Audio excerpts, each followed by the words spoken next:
mendengar kata kembali nih, aku jadi kepo. Jadi hubungan Cina dan Australia itu emang ada hubungan kayak apa sih? Apa ada hubungan kayak Romeo dan Juliet?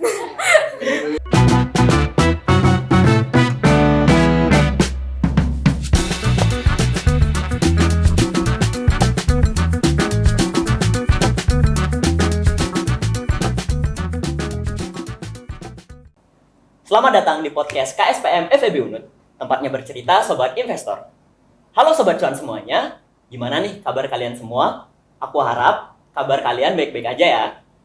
Nggak terasa nih, kita hadir kembali dengan season terbaru di tahun baru. Nah, walaupun agak terlambat, tetapi di sini aku mau ucapin selamat tahun baru buat Sobat Cuan semuanya. Semoga di tahun ini, semua resolusi kalian bisa tercapai dan lebih baik dari tahun-tahun sebelumnya.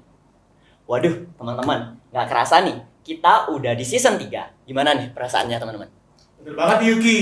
Jadi kita udah dilihat ya dari muka-muka kita bertiga itu siap menyambut Sobat Cuan sekalian di podcast KFP kali ini.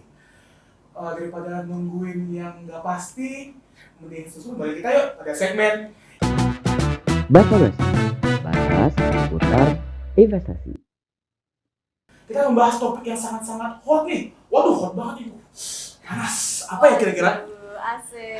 Apa tuh ya kira-kira Kak? Mungkin Sobat Cuan pasti udah pada penasaran. Ya udah, di-spill aja Kak. Oke, di sini aku bakal nge-spill, kita bakal ngebahas apa sih di season 3 episode 1 podcast kali ini. Nah, Sobat Cuan pasti udah gak sabar banget nih, kita bakal bahas apa di season 3 ini. Oke Sobat Cuan, sebelum kita nge-spill apa sih yang bakal kita bahas di episode kali ini, ada baiknya kita untuk memperkenalkan diri. Nah, seperti kata pepatah nih guys, tak kenal maka tak sayang. Tapi biasanya kalau udah sayang, malah ditinggal. Tapi kita nggak akan ninggalin teman-teman Sobat Cuan di sana, dan di sini kita bakal memberikan informasi seputaran pasar modal dan juga investasi. Nah, kenalin, nama aku Yuki. Di sini aku ditemenin oleh 2 orang kece-kece dari teman-teman KSPM FEB Unut. Silakan nih diperkenalkan dirinya. Hai, aku Krista. Halo, aku Sadewa. Kita bertiga bakal nemenin malam minggu kalian dan memberikan materi-materi tentang investasi dan juga pasar modal. Oke Sobat Cuan, untuk mempersingkat waktu, kita langsung cekidot pembahasan kali ini yuk. Yuk. Oke teman-teman, di sini aku mau ngasih tebak-tebakan buat kalian. Nah, negara apa sih yang disebut negara kanguru? Australia dong. Australia ya. Dan yang kedua, negara apa sih yang biasa disebut negeri tirai bambu? Ya pasti China. Cina ya. Nah, di sini teman-teman pasti udah tahu kan Cina dan Australia? Tahu dong. Kalau nggak salah, Cina itu merupakan powerhouse ekonomi dunia pada kala saat ini. Dan Cina terletak di wilayah, kalau tidak salah, Asia Timur ya. Benar banget. Dan Cina ini terkenal dengan sumber daya manusianya dan sumber daya alamnya melimpah. Jadi, itu yang membuat Cina jadi powerhouse ekonomi pada kali ini. Bener banget sih Sadewa, aku kasih kamu 100 deh. Nah, jadi aku sempat juga nih baca artikel kalau negara Australia itu ya pastinya ada di benua Australia nih. Terus juga dari kondisi geografisnya juga benua Australia itu sangat luas dan juga beragam nih. Jadi sumber daya alamnya itu melimpah nih teman-teman. Wah, bener banget nih penjelasan kalian berdua. Jadi, topik kita kali ini yaitu berhubungan dengan 2 negara tadi, yaitu Cina dan juga Australia. Pasti Sobat Cuan udah kebayang nih kita mau bahas tentang apa. Nah, teman-teman, kalian tahu nggak bahwa nggak hanya hubungan manusia aja loh yang ada rujuk, ada mesra, ada bertengkar, tapi hubungan sebuah negara pun dengan negara lain juga bakal begitu. Nah, di sini kita bakal ngebahas tentang kembalinya hubungan mesra Cina-Australia dan cari tahu apa aja sih dampak terhadap pasar modal di Indonesia. Asik, bakal nggak sabar nih kita untuk membahas topik pada kali ini dan membagikannya semua kepada Sobat Cuan sekalian. Tapi mendengar kata kembali nih, aku jadi kepo. Jadi hubungan Cina dan Australia itu emang ada hubungan kayak apa sih? Apa ada hubungan kayak Romeo dan Juliet? Aduh. Aku izin spill langsung aja deh. Boleh dong. Jadi, pada pasca Perang Dunia II, Cina pada saat itu secara teknis memenangkan Perang Dunia dari Jepang, tiba-tiba digempur oleh perang saudara. Pasukan yang berkuasa secara de facto pada saat itu, yaitu pasukan Kuomintang yang dipimpin oleh Chiang Kai-shek, kalah oleh pasukan Komunis Republik Rakyat Cina yang dipimpin oleh Mao Zedong. Nah, pada saat itu Cina jatuh ke tangan komunis, dan itu menyebabkan Cina memiliki hubungan yang buruk kepada blok Barat, yang sekaligus memiliki hubungan buruk terhadap Australia juga. Oh, bener banget nih Sadewa. Kayaknya beberapa literatur yang aku baca, Cina juga memiliki hubungan yang kurang baik dengan blok barat. Nah, ini juga diperparah lagi dengan adanya perang saudara di Korea, yang mana Cina itu sendiri mendukung pasukan dari Korea Utara dan pasukan dari Korea Selatan yang didukung oleh PBB dan juga Australia. Sehingga ini juga memperburuk hubungan antara Cina dan Australia. Nah, hubungan ini juga masih berlanjut hingga lengsernya Mao Zedong, yaitu pemimpin tertinggi dari kekuasaan Cina itu sendiri, teman-teman. Oke, jadi ternyata literasi kalian mantap banget nih. Jadi aku pengen juga nih nyinggung soal setelah hubungan Australia dan China itu tidak mesra, ternyata mereka ini juga memiliki hubungan yang baik lagi nih. Ternyata tepatnya ketika diimplementasikannya reformasi politik ekonomi perdagangan China oleh politisi reformis progresif Republik Rakyat Cina yaitu Deng Xiaoping. Nah, aku mau nambahin sedikit ya Boleh dong. pernyataan Ci tadi. Jadi sebenarnya itu kan Ci bilang tadi Cina tuh sempat balikan nih sama blok barat sama Australia khususnya. Iya. Tapi berdasarkan fakta yang kita temui sekarang, hubungan mereka kembali memburuk nih. Wow. Kira-kira kenapa ya? Apa ya? Sepertinya aku tahu deh, itu pasti karena COVID-19 nih yang terjadi di awal tahun 2022. Nah, jadi COVID-19 ini pertama kali itu menginfeksi salah satu pedagang di pasar daging Wuhan. Nah, kemudian pemerintah dari Republik Rakyat Cina ini ingin nih untuk kayak informasi penyebaran virus itu nggak sampai ke khalayak, tapi ternyata penyebaran virus itu lebih cepat dibanding dengan kecepatan pemerintah untuk menutup kasus tersebut. Berarti kalau nggak salah nih ya, waktu masa-masa COVID-19, dunia internasional itu sudah mendesak Cina untuk memberikan izin dilakukannya investigasi independen mengenai bagaimana sih awal mula, kapan, dan di mana penyebab terjadinya COVID-19 itu sendiri. Nah, salah satu negara yang paling mendukung investigasi independen ini adalah Australia. Nah, tepat banget nih jawaban kalian. Jadi hubungan mereka juga diperparah oleh Australia yang pada saat itu tidak memberikan izin kepada Cina yang dilalui perusahaan terbesar mereka itu Huawei untuk mengembangkan teknologi 5G di Australia. Itu membuat Cina memperlakukan embargo hantu kepada batubara Australia. Nah, jadi aku pengen nih juga nambahin penjelasan dari Sadewa. Nah, jadi dari penjelasannya Sadewa itu menyebabkan negara Cina ini harus mencari negara importir lain selain Australia. Nah, kemudian pada tanggal 15 November 2022, di sela-sela KTT G20 di Bali, Indonesia, Perdana Menteri Australia ini mengadakan pertemuan bilateral nih dengan Presiden Republik Negara Cina, yaitu Xi Jinping.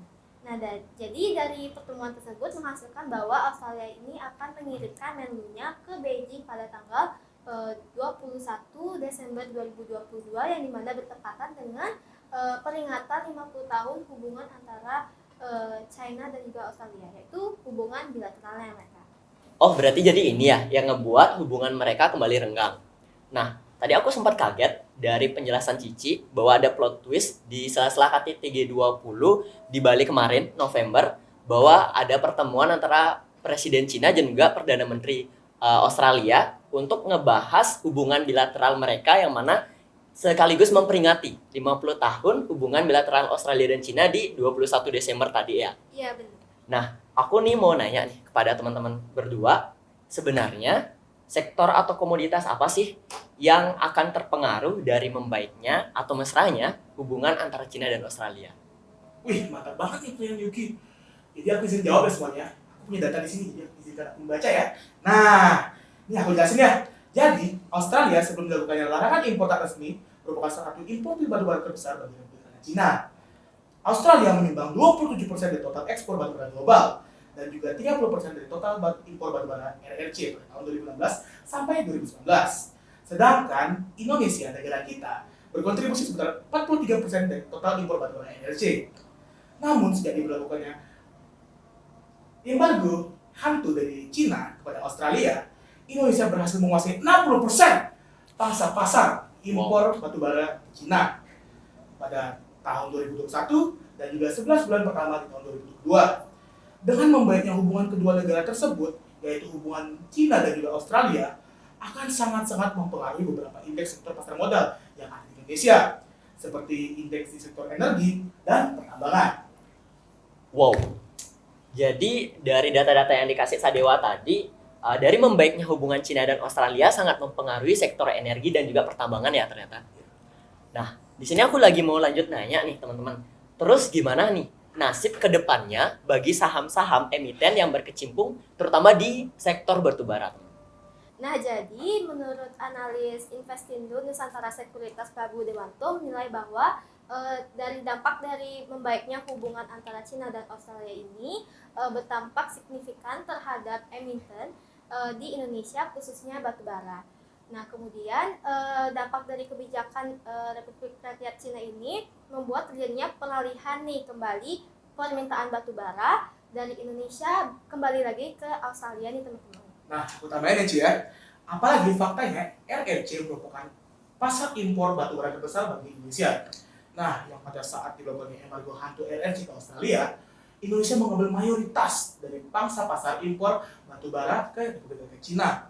Nah, diproyeksikan bahwa kinerja emiten batubara ke depannya akan sangat berat.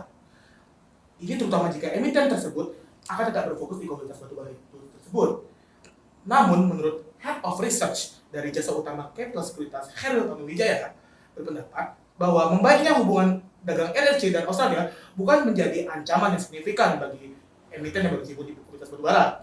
Beliau berpendapat bahwa emiten pasti sudah mempersiapkan diri atas kejadian tersebut. Jadi kita tidak perlu khawatir menurut dia. Walah, jadi begitu ya teman-teman penjelasan dari baiknya hubungan antara Cina dan juga Australia dan pengaruhnya ke sektor apa aja ya. Nah, aku yakin banget nih Sobat Cuan yang lagi nonton itu pasti udah ngerasa bahasannya, topiknya udah berat banget nih. Nah, sekarang kita menilik atau melihat dari sisi seorang investor.